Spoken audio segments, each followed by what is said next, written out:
तो बेटा ये साइक्लॉइड मोशन होता है, मतलब जो ये विकिपीडिया पे दिखाई दे रहा है कि जो ये मोशन है, motion of a particle on rim of circle, और ये जो सर्कल है ये क्या कर रहा है, रोलिंग विदाउट स्लिपिंग कर रहा है ग्राउंड पे, रोलिंग विदाउट स्लिपिंग कर रहा है ग्राउंड पे। और जो इसका जो पार्टिकल ऑन द सरकमफेरेंस है, वो जो कर्व को ट्रेस आउट कर रहा है, that curve is called cycloid. ठीक है, तो अब आ जाओ इसके मैथमेटिक्स के बारे में बात करेंगे। इक्वेशन ऑफ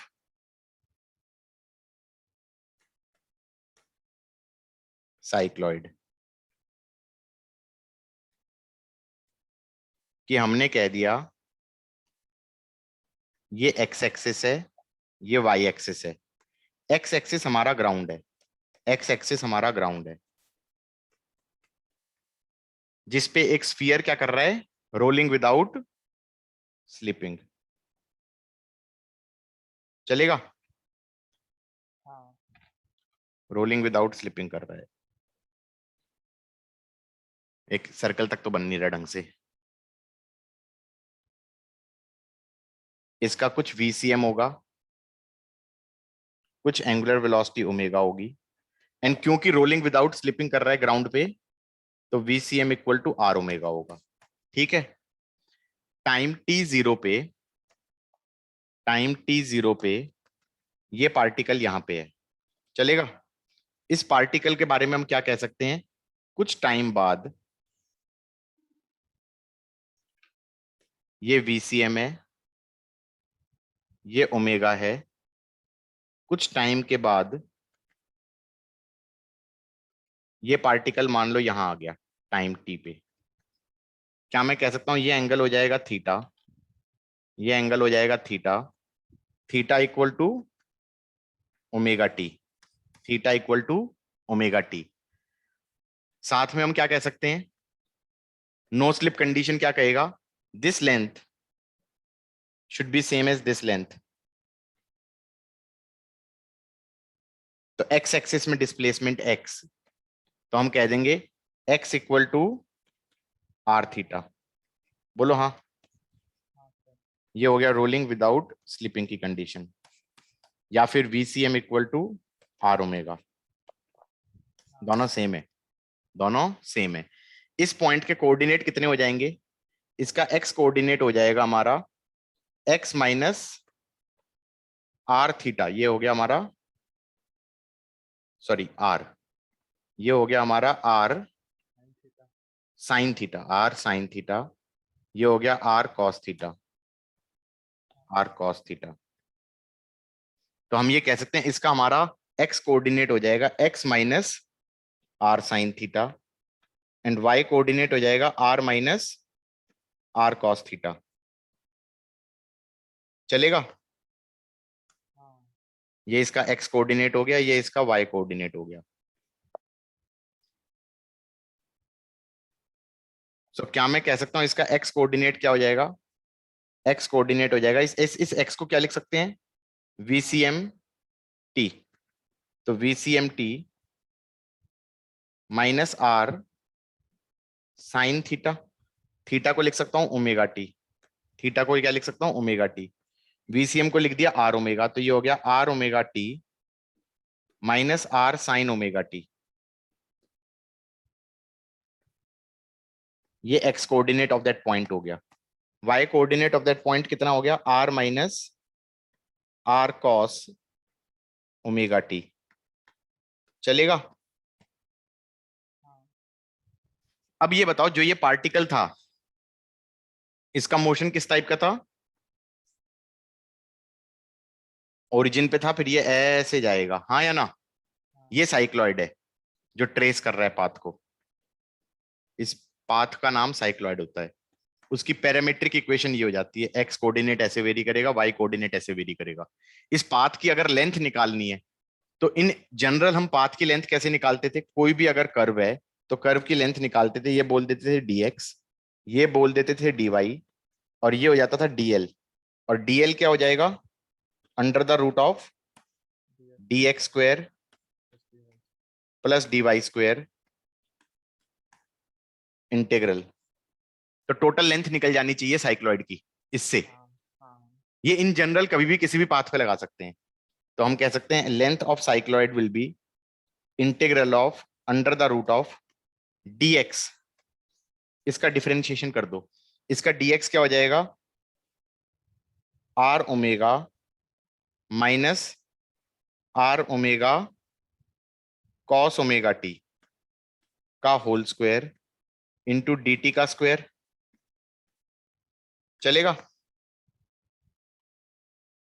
हाँ पक्का? हाँ डिफरेंशिएट dx क्या हो जाएगा, आर ओमेगा डी टी, फिर ये हो जाएगा minus of are omega cos omega T D T, plus plus dy कितना हो जाएगा, R minus are cos omega T. तो ये हो जाएगा 0 माइनस आर कॉस का डिफरेंशिएशन हो जाएगा minus sine omega T into omega into D T, इस पूरे का स्क्वायर। चलेगा? हाँ ये बन गया हमारा integral of under the root of are omega. R omega तो पूरे में से बाहर आ जाएगा, आर ओमेगा तो पूरे में से बाहर आ जाएगा। ये बन जाएगा 1 minus cos omega t whole square plus sine omega t whole square, d t बाहर आ गया। ठीक है, ये लेंथ ऑफ कर्व हो गया। हालांकि लेंथ ऑफ कर्व निकालने का एक और तरीका भी था कि किसी इंस्टेंट पे वेलोसिटी वेक्टर होता है, उसका मैग्नीट्यूड ले लो तो क्या बन जाएगा, स्पीड।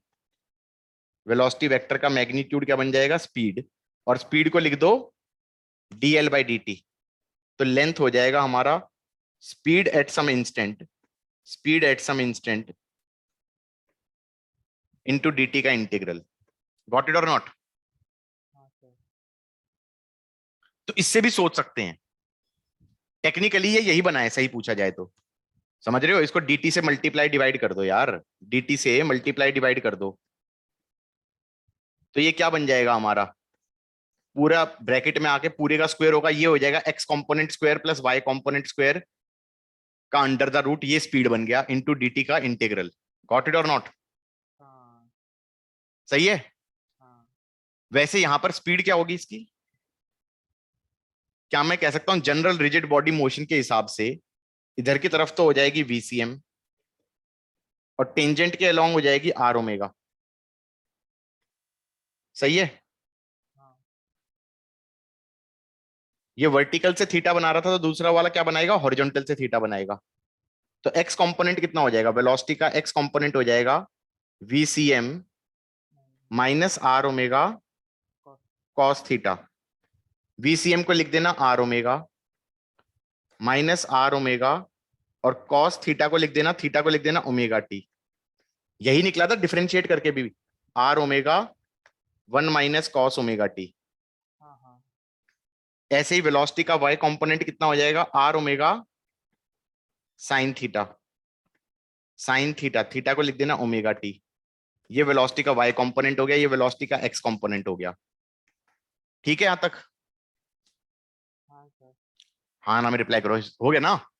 हाँ तो V X square plus we Y square again क्या बनेगा, R omega 1 minus cos omega T का whole square plus sine omega T का होल स्क्वायर का under the root. Exactly same integral बन रहा है यहां पर जो ये बना था। हाँ हाँ इंटू डी का dt पूरे का इंटीग्रल कर देंगे, हाँ या ना?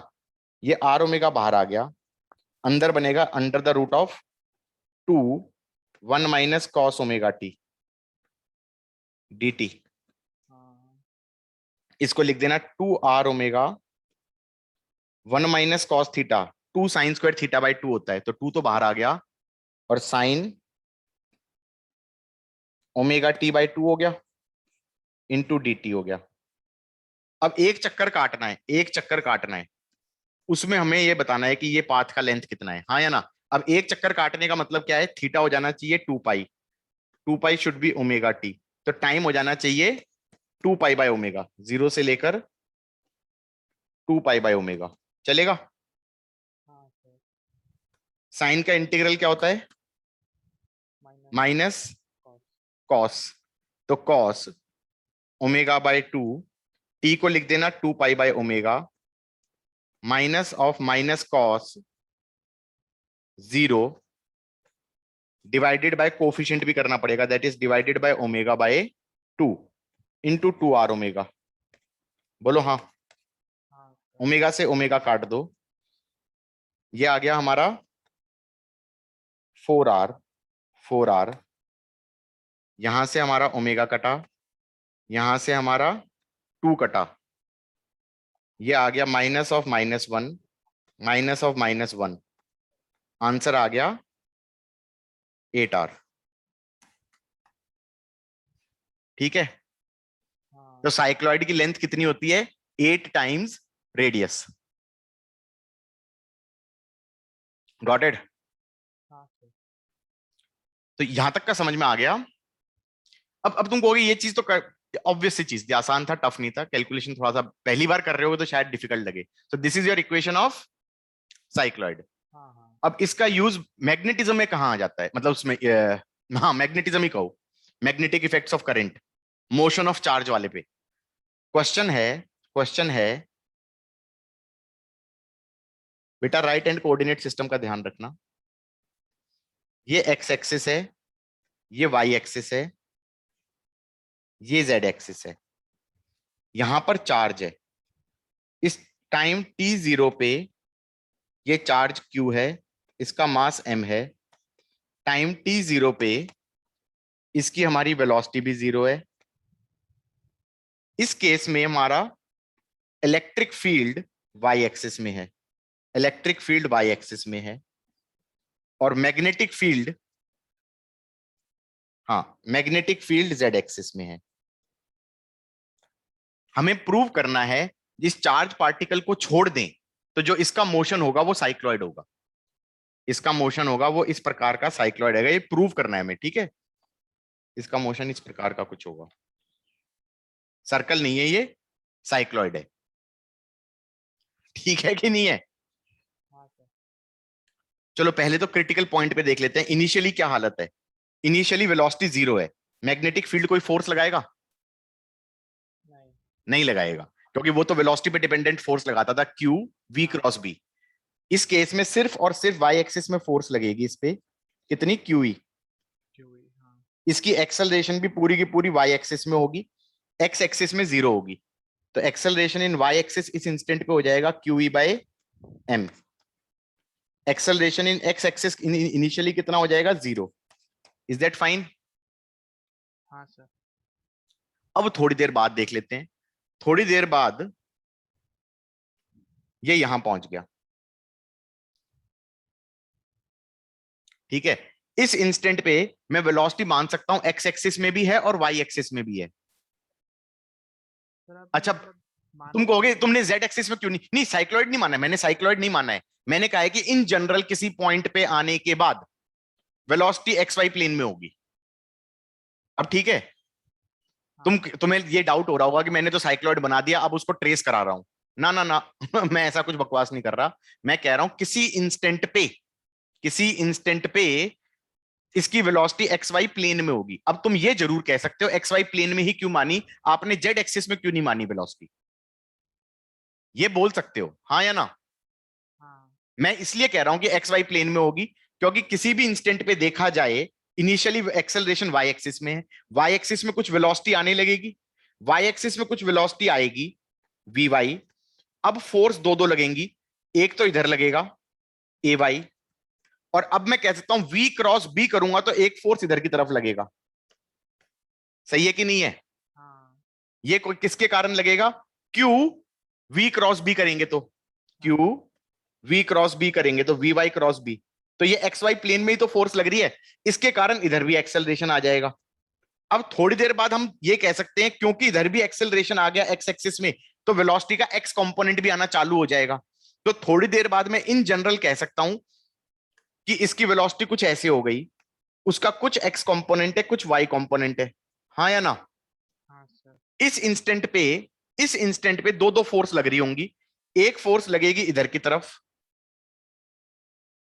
और एक फोर्स लगेगी अब इधर की तरफ। सही है कि नहीं है? हाँ ये कौन सी फोर्स है? क्यू VB वाली फोर्स है, हाँ या ना? तो इसका मतलब जो हमारा जो ये फोर्स लग रही है मैग्नेटिक फील्ड के कारण, इसकी डायरेक्शन चेंज होती जा रही है। हाँ सर। अब ये बात समझ में आ रही है? अब तुम कहोगे मोशन साइक्लॉइड है। आई डोंट नो कि ये साइक्लॉइड है। आई एम सिंपली सेइंग कि जो फोर्स लगेगा वो एक्स वाई प्लेन में ही लगेगा, जेड एक्सिस के अलोंग फोर्स नहीं लगेगा। वेलोसिटी जो आएगी वो भी एक्स वाई प्लेन में ही आएगी, जेड एक्सिस में नहीं आएगी, हाँ हाँ या ना? ये तो समझ में आ गया होगा हाँ सर। पक्का? क्योंकि जो हमारी हाँ इलेक्ट्रोस्टैट वाली इलेक्ट्रिक फील्ड वाली फोर्स है वो तो हमारी वाई एक्सिस के अलोंग ही लगती रहेगी, और दूसरे वाली जो फोर्स है वो क्या बोलते हैं एक्स वाई प्लेन में ही लगती जाएगी, लेकिन डायरेक्शन चेंज होती जाएगी। साथ में मैग्नीट्यूड भी चेंज होता जाएगा, क्योंकि वेलोसिटी का मैग्नीट्यूड चेंज हो रहा है, क्योंकि वाई कंपोनेंट के अंदर तो एक्सेलरेशन है जो कि उसकी वेलोसिटी का मैग्नीट्यूड चेंज कर रही है। हाँ हाँ मैग्नेटिक फील्ड वाली तो क्या करती है, डायरेक्शन चेंज करती है, हाँ या ना? हाँ सर। लेकिन उसका उसका डायरेक्शन कांस्टेंट नहीं है, क्योंकि मैग्नेटिक फील्ड वाली जो फोर्स है वो हमेशा उसकी डायरेक्शन चेंज होती जा रही है। हाँ ठीक है? अब ये मोशन साइक्लॉइड है या नहीं है ये मुझे नहीं पता अभी। मैं ये जरूर कर सकता हूं कि जो मोशन बनेगा ना उसको इस मोशन से कंपेयर कर दूंगा साइक्लॉइड की इक्वेशन से। अगर मैं उस मोशन में, होल्ड ऑन अ सेकेंड, तो मैं ये कहूंगा कि एक्स कोऑर्डिनेट निकाल लेंगे टाइम टी पे, वाई कोऑर्डिनेट निकाल लेंगे टाइम टी पे, या वेलोसिटी का x component and y component निकाल लेंगे टाइम टी पे। तो अगर वो साइक्लॉइड की इक्वेशन से मैच खा गया तो मैं कह सकता हूं कि जो नीचे वाला मोशन है वो साइक्लॉइड है। अब समझ में आ गया मैं कैसे सोच रहा हूं? हाँ ये बात अलग है। प्रॉब्लम क्या होगी जब तुम इस क्वेश्चन को करने लगोगे, तुम्हें साइक्लॉइड की इक्वेशन ही याद नहीं होगी कि एक्स कोऑर्डिनेट कैसा होना चाहिए, r omega T minus are sine omega t, x coordinate ऐसा होना चाहिए। वाई कोऑर्डिनेट होना चाहिए r minus are cos omega T. Velocity का एक्स कंपोनेंट होना चाहिए r omega one minus cos omega t, और वाई कंपोनेंट होना चाहिए r omega sine omega t. ठीक है कि नहीं है? हाँ चलो एक काम करते हैं, किसी इंस्टेंट पे वेलोसिटी वेक्टर लिख दो, v x i cap plus we y j cap, चलेगा? उस इंस्टेंट पे फोर्स वेक्टर क्या हो जाएगा, q e j cap plus q v cross b, चलेगा? हाँ, हाँ that is q e j cap plus q, velocity vector को लिख दिया v x i cap plus we y j cap, cross product with magnetic field है हमारी B के cap. अब क्रॉस प्रोडक्ट ले लो, इसको लिख दो मास इनटू एक्सेलरेशन। तो एक्सेलरेशन वेक्टर आ गया q e by m j cap plus q i cross k, i cross k आई जे होता है, के आई जे होता है तो ये माइनस जे हो जाएगा, सही है? तो हाँ q v x b minus j cap plus q v y b j cross b, j j cross k, j cross k, जे के हो जाएगा आई, हाँ या ना? हाँ upon mass m, upon mass m. क्या मैं ये कह सकता हूं एक्सेलरेशन का एक्स कंपोनेंट आ गया, एक्सेलरेशन का एक्स कंपोनेंट आ गया q v y b by m, और एक्सेलरेशन का वाई कंपोनेंट आ गया q e by m minus q v x b by m. Agreed? हाँ सर। Okay okay. अब यहां पर गए अटक, यहां पर गए अटक। इस इक्वेशन को, इन डिफरेंशियल इक्वेशंस को सॉल्व करना है। प्रॉब्लम क्या आ रही है कि ए एक्स में तो वी वाई वाला टर्म आ रहा है और ए वाई में वी एक्स वाला टर्म आ रहा है। एक काम करते हैं, सेकंड इक्वेशन को डिफरेंशिएट कर देते हैं। करना था हमें वैसे इंटीग्रेट, हमने कर दिया डिफरेंशिएट। क्या मैं कह सकता हूं D A Y by D T is minus of Q B by M D we x by D T. ये D we x by D T क्या हो जाएगा, ए एक्स यहां से डाल दो, बोलो हाँ। अच्छा हाँ तुम कहोगे ऐसा क्यों है, मैं बता दूं, इसके अंदर मुझे पहले से पता है एसएचएम की इक्वेशन बनेगी, देख लेना। ये आ रहा है minus Q B by M, और D we x by D T A X बन रहा है, इसको लिख देना Q B by M into V Y, चलेगा यहां से। हाँ अब ये हमारा हो गया, ए वाई क्या होता है, d v y by D t. अब एसएचएम की इक्वेशन बन रही है वी वाई के टर्म्स में, कि d square v y by D t square is minus of omega square v y. Got it? हाँ वेयर ओमेगा कंपेयर करेंगे तो ओमेगा क्या हो जाएगा, क्यू बी बाई एम। इस केस में एसएचएम की इक्वेशन अगर याद आ रही है तो भाई इसी टाइप की तो होती थी, D square x by D t square is minus of omega square x. X की जगह बस द ओनली थिंग इज कि ये वी वाई है। इसका फिर हम सॉल्यूशन क्या बोलते थे, x equal to a sine omega T plus phi naught. और फिर इनिशियल कंडीशन से दो चीजें निकालते थे, एक ए निकालते थे, एक फाइव नॉट निकालते थे, हाँ या ना, इनिशियल फेज और एम्पलीट्यूड। सही है कि नहीं है? हाँ तो यहां पर मैं ये कह सकता हूं कि सेम एसएचएम की इक्वेशन को कंपेयर करके कह सकता हूं वी वाई हो जाएगा, वी वाई हो जाएगा A sine omega T plus phi naught. अब एसएचएम की यादें ताजा करो कि भाई इसमें initial condition on V Y से निकालते थे एक इक्वेशन, और फिर क्या करते थे कि एक्स एक्स एक्स से निकालते थे एक इक्वेशन इनिशियली लोकेशन से, और फिर dx by D T initial velocity से दूसरी इक्वेशन निकालते थे इनिशियल टी जीरो पे, हाँ या ना? उससे ए और फाइव नॉट निकलता था। हाँ तो इसके अंदर टी जीरो पुट कर दो, टी जीरो पुट कर दोगे तो वी वाई कितना आना चाहिए, इनिशियल वेलोसिटी वाई एक्सिस में कितनी थी, जीरो। तो zero should be equal to a sine phi naught हो गया एक इक्वेशन, चलेगा? इससे मैं कह सकता हूं कि फाइव नॉट की वैल्यू दो हो सकती हैं, या तो जीरो हो सकती है या 180 डिग्री हो सकती है इनिशियल फेज। एग्रीड? हाँ उसके बाद इसको डिफरेंशिएट किया तो ये आ जाएगा ए वाई हो जाएगा A omega cos omega T plus phi naught. इसके अंदर टी जीरो डाल दो, टी जीरो डाल दोगे तो ए वाई स्टार्टिंग में याद करो, मैंने बिल्कुल स्टार्टिंग में बताया था ए वाई कितना आ रहा है, initial acceleration q e by m, हाँ उससे कंपेयर कर दूंगा। तो इसे कह दूंगा q e by m should be equal to a omega cos phi not.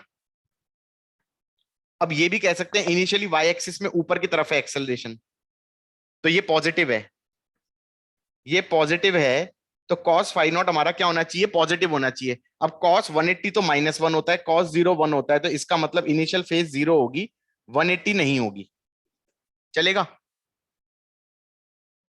हाँ ओमेगा की वैल्यू कितनी आ रही है, q B by m. Omega की वैल्यू कितनी आ रही है, क्यू बी बाई एम। अरे अभी अभी यहां पे लिखा था कंपेयर करके, इस इक्वेशन से लिखा था, d square y by d square v y by D t square is minus omega square, omega square is q B by m का होल स्क्वेयर, तो omega is q B by m. यहां पे put कर दो, यहां से Q cut गया और M कट गया, Q कट गया और M कट गया, तो इससे हमारे पास A आ गया E बाई बी, A आ गया E बाई बी,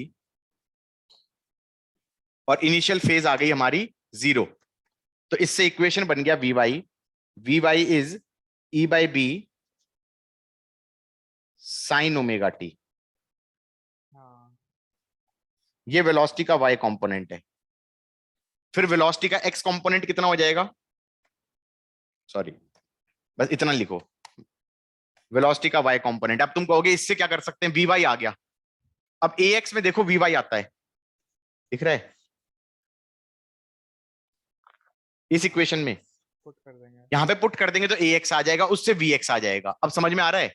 हाँ थोड़ा जूम आउट कर दूं क्या, मेरे को लग रहा है कंफ्यूजन हो जाए और हो जाएगा। अब दिख रहा है?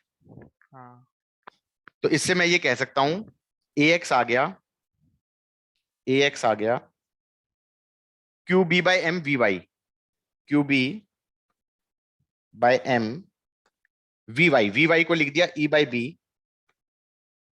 Sign omega T. अब इंटीग्रेट करके मैं वी एक्स पे जाऊंगा, देखते हैं लिमिट वगैरह हमें पता है या नहीं पता है।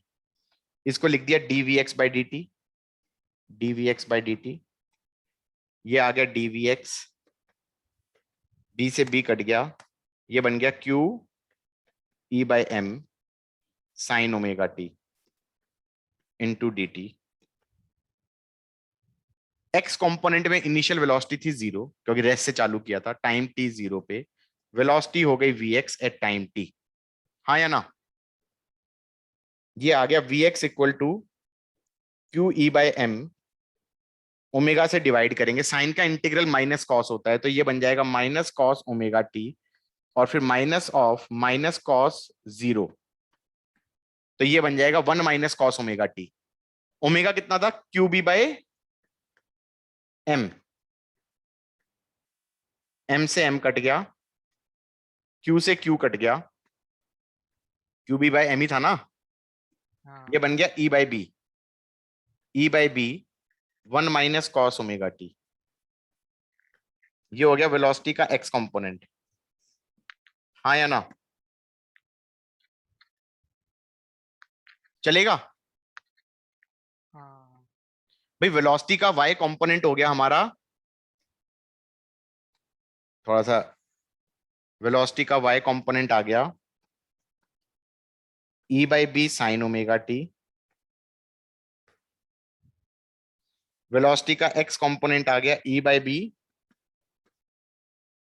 1 माइनस कॉस ओमेगा टी। अब मैं सोच रहा हूं कि जो हमारा पैरामीट्रिक फॉर्म आई थी साइक्लॉइड की वेलोसिटी वाली, उसका वेलोसिटी का एक्स कंपोनेंट क्या आया था, वेलोसिटी का एक्स कंपोनेंट आया था VCM minus are omega cos theta. VCM को लिख दिया था मैंने r omega t, sorry sorry r omega, हाँ तो are omega minus are omega cos theta, और वेलोसिटी का वाई कंपोनेंट आया था r omega sine theta, theta को लिख दिया था ओमेगा टी, हाँ या ना। ये टाइम टी पे वेलोसिटी का एक्स कंपोनेंट आया था एंड वाई कंपोनेंट आया था, मैच कर रहा है या नहीं कर रहा है। हाँ एक्स कोऑर्डिनेट कितना आया था टाइम टी पे, एक्स कोऑर्डिनेट आया था हमारा VCM T minus are sine theta, VCM को लिख दिया था r omega T minus are sine omega t cycloid में, और वाई एक्सिस में क्या आ गया था हमारा coordinate R minus are cos theta, तो R minus are cos omega T, हाँ या ना। हाँ हाँ ने उल्टा लिख दिया, एक्स वाला उधर लिखना चाहिए था और वाई वाला इधर लिखना चाहिए था, लेफ्ट में वाई लिखा हुआ है राइट में एक्स लिखा हुआ है, ठीक है, कंफ्यूज ही मत कर जाना। ये एक्स कोऑर्डिनेट हो गया था हमारा VCM T minus R R sine theta, R sine theta, theta हो गया था ओमेगा टी, तो are omega T minus are sine omega T, Y हो गया था हमारा R minus are cos theta, तो R minus are cos omega T. क्या तुम्हें इस पर्पल वाले में भी सेम इक्वेशन बनती हुई दिख रही है। भाई इसको लिख देना तुम D Y by D T, तो D Y equal to E by B sine omega T D T. Time T 0 पे वाई कोऑर्डिनेट 0 है, टाइम टी पे वाई कोऑर्डिनेट वाई है, तो वाई आ जाएगा हमारा ई by B omega with negative sine, हाँ या ना, हाँ और ये हो जाएगा cos omega T minus 1, cos omega T cos 0 1 हो जाएगा, तो ये आ जाएगा E by B omega, E by B omega 1 minus cos omega T. Is that fine. हाँ इसमें कंपेयर करके आर बोल सकते हैं कि वो वैसा ही होगा। एग्जैक्टली वो क्वेश्चन में कई बार क्या पूछ लेता है, रेडियस पूछ लेता है, तो भाई तुम रेडियस तो कंपेयर करके निकाल सकते हो ना। इसमें हमारा क्या हो रहा है, E by B is basically R omega, तो तुम्हारा रेडियस कितना हो गया जिसका ये साइक्लॉइड है, जिसका ये साइक्लॉइड है, ये हो जाएगा e by b omega. Omega क्या था? Q B by m, q B by m, हाँ या ना? तो ये हो गया एम ई, एक सेकेंड बे यार, कोई आ गया, ई बाय बी। सर ये ओमेगा तो वैसा वाला ओमेगा भी लग रहा है ना जो उसमें आता है, एग्जैक्टली जो हमारा उसमें आता था, हाँ जो सर्कुलर मोशन का ओमेगा आता हाँ, था। सर्कुलर मोशन का ओमेगा आता था। तो रेडियस आ गया। अरे इसी से तो लोग कहते हैं कि रट लेना, इसका आंसर सेम ओमेगा आता है। ओमेगा बी आ गया, ओमेगा आ रहा था क्यू बी बाय एम, तो ये हो गया m e by b square.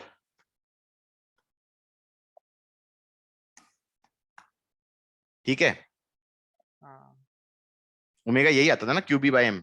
हाँ हाँ, ये आता था। हाँ वही आ रहा है। ठीक है, तो मतलब बेसिकली इसका मतलब जो ये मोशन है साइक्लॉइड ही है।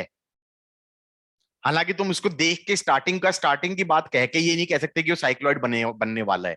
तुम्हें लग रहा था कि मैं बस स्टार्टिंग से ही साइक्लॉइड ले रहा हूँ, साइक्लॉइड नहीं ले रहा। मैं इन जनरल बात कर रहा हूँ कि जो मोशन है हमारा वो एक्स वाई प्लेन में ही होगा। वेलोसिटी जो फोर्स लगेगी वो एक्स वाई प्लेन में लगेगी, एक्सेलरेशन भी एक्स वाई प्लेन में होगी। और उसके बाद मैंने इसको सॉल्व किया तो ऐसा आ गया जैसे कि साइक्लॉइड मोशन की एक्सेलरेशन आती है, जैसे कि साइक्लॉइड मोशन की वेलोसिटी आती है, जैसे कि साइक्लॉइड मोशन की डिस्प्लेसमेंट आती है, पोजीशन आती है, x coordinate and Y coordinate. Got it or not? हाँ तुम इसको भी इंटीग्रेट करके देख सकते हो, इसको लिख देना dx by D T, dx by D t. अब जब तुम इसको इंटीग्रेट करोगे तो एक्स कोऑर्डिनेट क्या आ जाएगा? Are omega T minus of are omega, इसको फिर ओमेगा से डिवाइड करोगे और ये बन जाएगा साइन ओमेगा टी। तो that is r omega T minus are sine omega t, this is same as this value. Got it or not? हाँ तो मतलब इस वाले को इंटीग्रेट करना चाहिए था, मैंने गलत चीज को कर दिया, मैंने इसी को इंटीग्रेट करके ये दिखा दिया, इसको इंटीग्रेट करके ये दिखाना चाहिए था, हाँ या ना? हाँ, समझ गया। समझ गए ना बात? तो ई बाई बी आ गया हमारा, ई बाई बी टी आ गया minus of e by b, यहां पर ओमेगा से डिवाइड करोगे, यहां पर साइन ओमेगा टी आ जाएगा। और लिमिट डालने के बाद sine omega T minus sine zero होगा तो साइन ओमेगा टी ही बचेगा। ये तुम्हारा x coordinate as a function of t हो जाएगा, हाँ या ना? अब हाँ ध्यान देखेंगे, फिर से देखेंगे तो ये क्वांटिटी आर होनी चाहिए, इससे कंपेयर किया, और ये वाली क्वांटिटी आर ओमेगा होनी चाहिए। तो हाँ आर क्या होना चाहिए? ई बाई बी ओमेगा होना चाहिए। Got it or not? हाँ हाँ, ये मोशन पे क्वेश्चन पहले कभी आया है, बहुत साल पहले आया है, 97 या 98 में आया है, if I am not wrong. Cycloid motion of a charge in crossed electric and magnetic field, ये केस मैंने क्लास में नहीं कराया था कि इलेक्ट्रिक फील्ड हमारी, इसमें cross electric and magnetic field का एक केस मैंने कराया था क्लास में। वो केस वो था जिसमें ऑलरेडी वेलोसिटी थी और क्यू ई और क्यू वी क्रॉस बी दोनों कट गई थी, तो स्ट्रेट लाइन मोशन हो गया था। हाँ वेलोसिटी सिलेक्टर में कराया था, और फिर कहा था कि कोई एक फोर्स अगर ज्यादा हो जाएगी तो उस डायरेक्शन में डिफ्लेक्ट हो जाएगा, हाँ या ना? हाँ लेकिन इसके अंदर कंडीशन क्या है कि crossed electric and magnetic field है और वेलोसिटी जीरो से चालू हुआ, तो उस पार्टिकल का मोशन कैसा हो जाएगा? साइक्लॉइड। वेलोसिटी जीरो से चालू हुआ, ये भी इंपॉर्टेंट है, क्योंकि वेलोसिटी नॉन जीरो से चालू होता है तो फिर कोई और तरह का मोशन हो जाता है। अच्छा। सही बता रहा हूं? इसमें देख सकते हैं, पॉज करता हूं रिकॉर्डिंग। जैसे ये वाला है, किसी का यूट्यूब पे है, तो इसमें तुम देखो इलेक्ट्रिक फील्ड वाई एक्सिस में है, मैग्नेटिक फील्ड जेड एक्सिस में है, और रेस्ट से चालू करेंगे तो ये वाला पाथ है साइक्लॉइड। और वो किसी कांस्टेंट वेलोसिटी से आया, और वो पर्टिकुलर कांस्टेंट वेलोसिटी है। कैसी पर्टिकुलर कांस्टेंट वेलोसिटी है?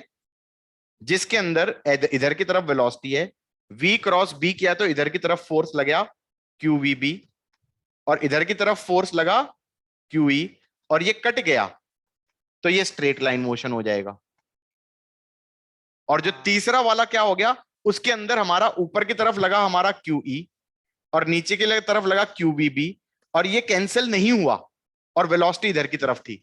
तो ये साइक्लॉइड नहीं है, ये तो अजीब सा ही कोई हो गया। समझ में आई बात या नहीं आई? हेलिक्स साइक्लॉइड कब तक? हेलिक्स मत बोलो, इसका नाम भी कुछ और होता है, मेरे को इसका नाम भी याद नहीं आ रहा। एंड तुम्हारे कोर्स में डेफिनेटली है भी नहीं।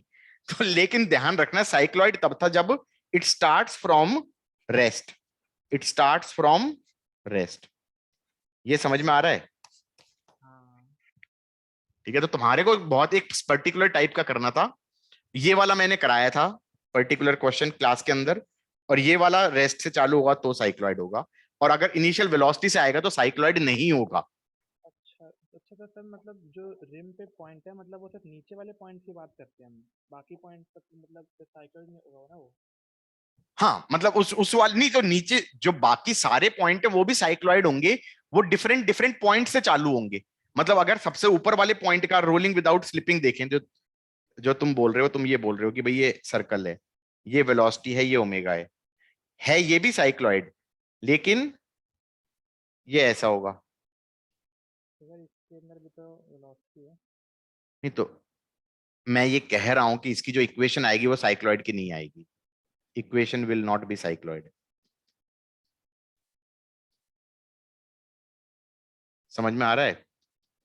सॉल्व करने पे जैसे इसकी इक्वेशन जो आएगी वो साइक्लॉइड की ही आ जाएगी। ज्यादा ये होगा कि डिफरेंस क्या हो जाएगा कि इसमें क्या कहते हैं उसे, अगर जैसे सर्कुलर मोशन के लिए रोलिंग विदाउट स्लिपिंग में देखें तो उसकी इक्वेशन साइक्लॉइड की ही आएगी, इनिशियल कंडीशंस डिफरेंट हो जाएंगी, इनिशियल कंडीशंस डिफरेंट हो जाएंगी, हाँ या ना? लेकिन अगर तुम cross electric and magnetic field में इनिशियल वेलोसिटी से फेंक रहे हो तो उसके अंदर जो इक्वेशन आएगी वो साइक्लॉइड की इक्वेशन नहीं आएगी, कुछ और ही आ जाएगा। अब ठीक है?